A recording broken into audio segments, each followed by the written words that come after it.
কেন? বিয়ের পরে তুমি ঝাল খাও না দেখে আমিও আমার ঝাল খাওয়া বাদ দিয়েছি। আমি যে স্যাক্রিফাইসটা করেছি এটা কি তুমি একদম একটু মর্যাদা দিয়েছো? নাওনি। এর জন্য এখন থেকে সব তরকারিতে ঝাল পাবো।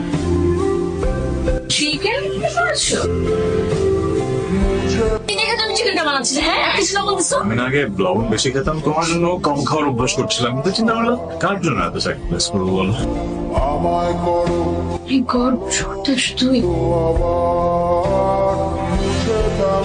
দেখি জ্বর কমেছে? আমার বউ রাতের বেলা এত সেবা শুশ্রূষা করেছে যে জ্বর পাই যাচ্ছে।